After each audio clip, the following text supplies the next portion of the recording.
ইসলামী আন্দোলন বাংলাদেশ দেশের একমাত্র ইসলামী দল। বাউফল থেকে সাইফুল ইসলামের প্রতিবেদনে দেখুন বিস্তারিত।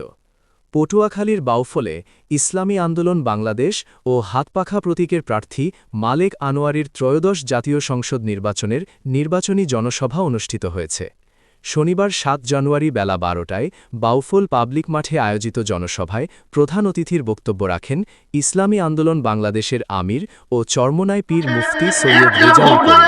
ইসলামের পক্ষের শক্তি বলে এই জন্য আমাদের নেতাকর্মী মুজাহিদ এবং সমস্ত শ্রেণীর পেশা, আমার নতুন ভোটার যারা নাকি ভোটার হয়েছেন, আমার ছেলেদেরকে বলবো, আমার যুবকদেরকে বলবো, তোমাদের প্রথম ভোটটা হবে ইসলামের পক্ষে, ইসলামের পক্ষে, প্রতীকের পক্ষে। প্রধান অতিথির বক্তব্যে তিনি বলেন, দাড়িপাল্লা ও ধানের শীষ কোনো ইসলামী দল নয়। ইসলামী আন্দোলন বাংলাদেশই একমাত্র দল যারা ইসলাম ও ইনসাফ ভিত্তিক রাষ্ট্র গঠনের লক্ষ্যে কাজ করে যাচ্ছে। তিনি আরও বলেন, আসন্ন ত্রয়োদশ জাতীয় সংসদ নির্বাচনে ইসলামের বিজয় নিশ্চিত হবে ইনশাআল্লাহ।